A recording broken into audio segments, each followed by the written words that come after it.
这个把减半，一个把减半，减半，减半。这样。干那个吧。咦呀，好可爱呀！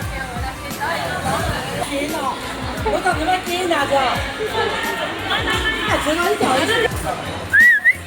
请告 kiss。再跟姐姐。加更耐喎，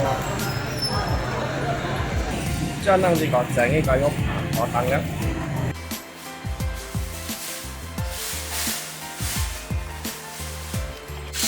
萝卜先洗一下，再把皮削干净，再把萝卜擦成丝，把它放碗里备用。再切一点葱花，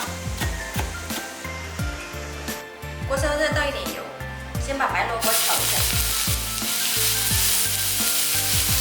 炒到萝卜丝变软就可以了，把它盛出来备用。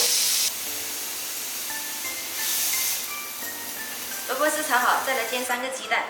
锅烧热，下油。小的时候最喜欢吃荷包蛋，家里养的鸡生了一个鸡蛋出来，就想着拿来煎荷包蛋。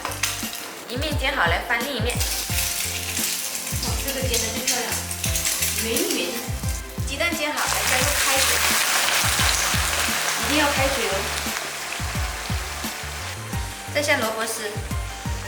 汤煮了5分钟，还加一点盐调味，再来一点胡椒粉，撒上枸杞，就可以出锅了。